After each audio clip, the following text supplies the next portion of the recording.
কার বইয়ে? আর প্রশাসনের ভয়ে। প্রশাসনের বইয়ে? ওই একটা মেয়ে যে বলছিলেন যে ইয়ের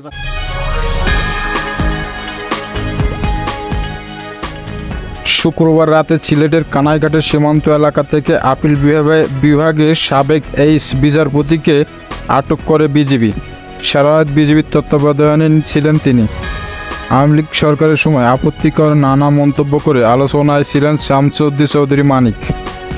তার বিরুদ্ধে ঢাকা ও নোয়াখালীতে 2টি মামলা রয়েছে। আলোচিত সাবেক বিচারপতি শামসুদ্দিন চৌধুরী মানিককে কারাগারে পাঠিয়েছেন আদালত। শনিবার 24 আগস্ট বিকালে সিলেটের চিফ জুডিশিয়াল ম্যাজিস্ট্রেট আদালত তাকে কারাগারে পাঠান। মানিককে ফৌজদারি কার্যবিধির 54 ধারায় গ্রেপ্তার দেখানো হয়েছে। বিকাল 4টার দিকে চিফ জুডিশিয়াল ম্যাজিস্ট্রেট আদালত তাকে হাজির করে পুলিশ। পরে আদালতে তাকে কারাগারে পাঠান। সুপ্রিম কোর্টের আপিল বিভাগের সাবেক বিচারপতি এই শামসুদ্দিন চৌধুরী মানিককে আদালতে নেওয়ার সময় জুতা ও ডিম নিক্ষেপের ঘটনা ঘটেছে।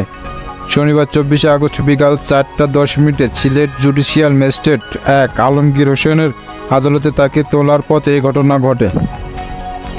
প্রত্যক্ষদর্শীরা জানান, সাবেক বিচারপতি মানিককে আদালতে তোলার সময় অনেকে তার ডিম ও জুতা নিক্ষেপ করেন।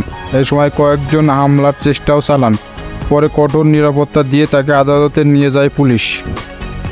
এর আগে শুক্রবার রাতে অবৈধভাবে সিলেটের কানাইঘাট উপজেলায় দানা সীমান্তে দিয়ে ভারতে পালিয়ে যাওয়ার সময় সাবেক বিচারপতি মানিককে আটক করে বিজিবি।